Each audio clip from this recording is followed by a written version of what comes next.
Welcome to 15 Minutes in the Book of Revelation. I'm Pastor Chester Hitchcock, and this is dealing with chapter 6 of the book of Revelation. In the last lesson, I spoke with you about the challenge of learning new things. Here in chapter 6 is where that becomes essential.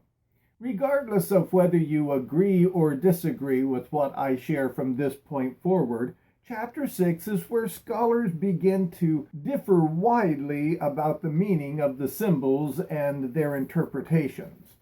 We saw in chapter 5 that Jesus, the Lion of the tribe of Judah, the Lamb that was slain, was the only one who was able to break the seals and open the scroll. Here in chapter 6, we find the first 6 of the 7 seals being opened. The 7th seal will not be opened until chapter 8, and that is because chapter 7 is an interlude between the 6th and the 7th seal. And chapter 7 is ironically about the sealed people of God. The interlude of chapter 7 is there to answer the question that is posed at the end of the 6th seal. It says in verse 17 of chapter 6, "For the great day of his wrath has come, and who is able to stand?" Chapter 7 is the answer to that question, and we will get to that next week. But for chapter 6, I like to break it into 3 different sections. The first being that of the 4 apocalyptic horsemen, which are the first 4 seals. The second is the cry for justice, which is the 5th seal, and then the third is the parousia, or the second coming, which is the 6th seal. So let's begin with the 4 apocalyptic horsemen. Here is where the learning of the new things comes in, because the horsemen have been used from everything from evangelistic flyers to Hollywood movies. They have been used to strike fear into the hearts and to draw attention to the last day events.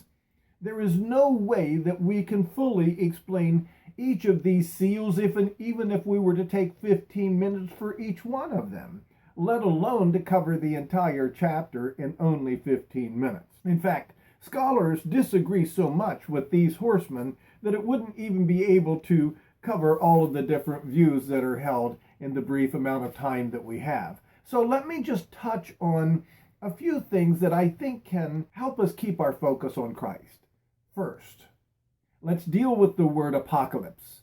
I may have covered that recently in an earlier video, but it simply means revealing. It isn't intended to strike fear as much as it is to reveal truth. The first 5 words of the book of Revelation in Greek is ho apocalypse Iesu Christou, the revealing of Jesus Christ, or the revelation of Jesus Christ. Therefore, using the apocalyptic horsemen to strike fear rather than to reveal truth distracts us from what the chapter really is all about. Second, at the opening of each of the first 4 seals, we hear one of the 4 living creatures say, "Come." Now, some translations say that the living creatures say, "Come and see," but in the Greek it is simply "come." And remember that in chapter 4, a mighty angel said to John, "Come up here." And John was shown the temple, and that is not what is happening here.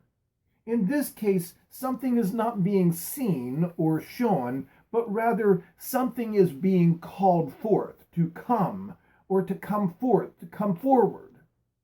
As the seal is opened, a horseman is called forth. Come. The first is on a white horse. It is symbolic of conquest. Some scholars reject the idea that this could represent Christ, because why would Christ be seen in such a gruesome company of the other 3 horsemen? On the other hand, it can be very reassuring to know that during this period of time, it is not only the spread of evil, but also the spread of the conquest of the gospel that is going forth. When the 2nd seal is opened, it is a red horse that is told to come, and it is symbolic of strife. Verse 4 says, the writer is permitted to take peace from the earth, to cause strife, and to cause conflict. When the third seal is open, the one riding the black horse is told to come.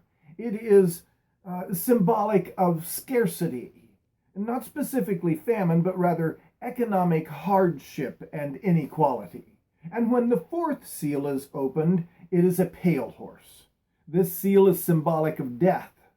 And while this seal refers to a quarter of the population of the world being killed by the sword and famine and pestilence and wild beast, nothing in the text indicates that this is a result of one catastrophic event.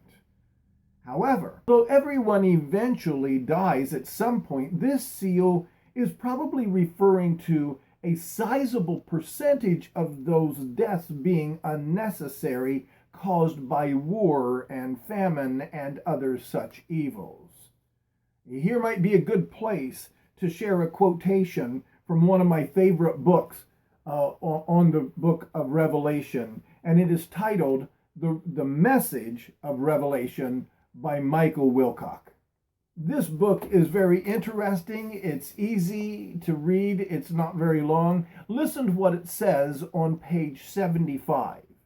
In view of the frequent misunderstanding which take the wars and the rumors of wars passage to be a prediction of the end, it is worth stressing that that is precisely what Christ says it is not. The terrifying events of the first four seals, he continues, which those who have to live through them might imagine to be signs of Christ's return and the end of the age, that's coming from Matthew 24, verse 3, are in fact the commonplace of history. He continues, quote, the four horsemen have been riding out over the earth from that day to this, and will continue to do so. It seems to me that Michael Wilcock sums up the gist of the seals in this statement. The four apocalyptic horsemen have been used to frighten believers and non-believers about the last days, but instead they really are there to assure us that in every age, while strife and scarcity and death seem to come from every angle, we can be confident that the conquering gospel also rides forth throughout all the earth. This brings us to the fifth seal. It is found in verses 9 through 11. This time when the seal is opened, we don't hear the voice of one of the four living creatures. Instead, we hear the voices of the martyrs crying out for justice. How long, O Lord, until you avenge our blood on those who dwell on the earth? While martyrs refer to those who give the ultimate sacrifice of their life for Christ, those of us who live our lives for Christ are also martyrs symbolically. Paul says in 1 Corinthians chapter 15, verse 32, he says, I die daily, and so must we all who follow Christ. In the process of dying daily and living our lives for Christ, we are often taken advantage of by evil people. Jesus indeed told us to pray for those who spitefully use us. But this cry for justice is not that of personal vindictiveness, but it is clearly an objective desire that justice be done.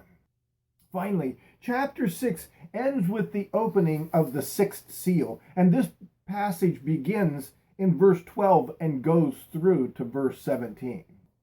Many have logged what they believe are the dates of when each of these events happened. For example, the great earthquake in 1755, and the sun was blackened in the New England states only in 1780, and the meteor shower of 1833.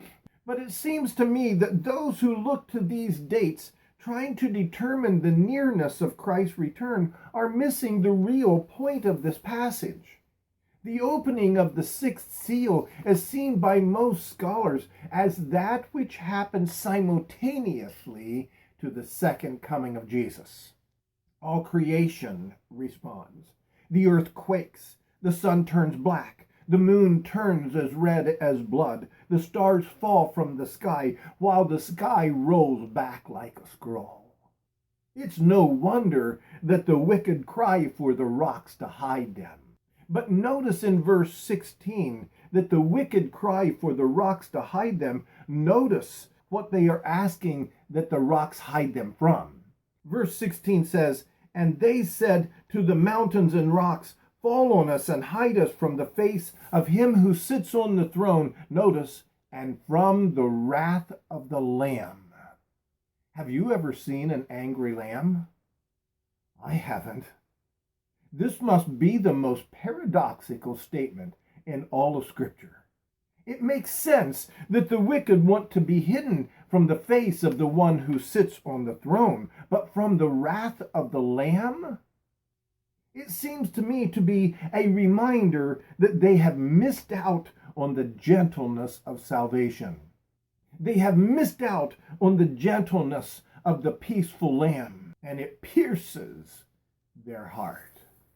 And verse 17 ends the chapter with the question that I mentioned earlier, for the great day of his wrath has come, and who is able to stand? Joel chapter 2 verse 10 says, "For the day of the Lord is great and very terrible. Who can endure it?" A sobering thought, a frightening question. John, the author of the book of Revelation, was inspired to answer that question before going on to describe the opening of the seventh seal. Chapter 7 describes the sealed people of God in the midst of the opening of the seals.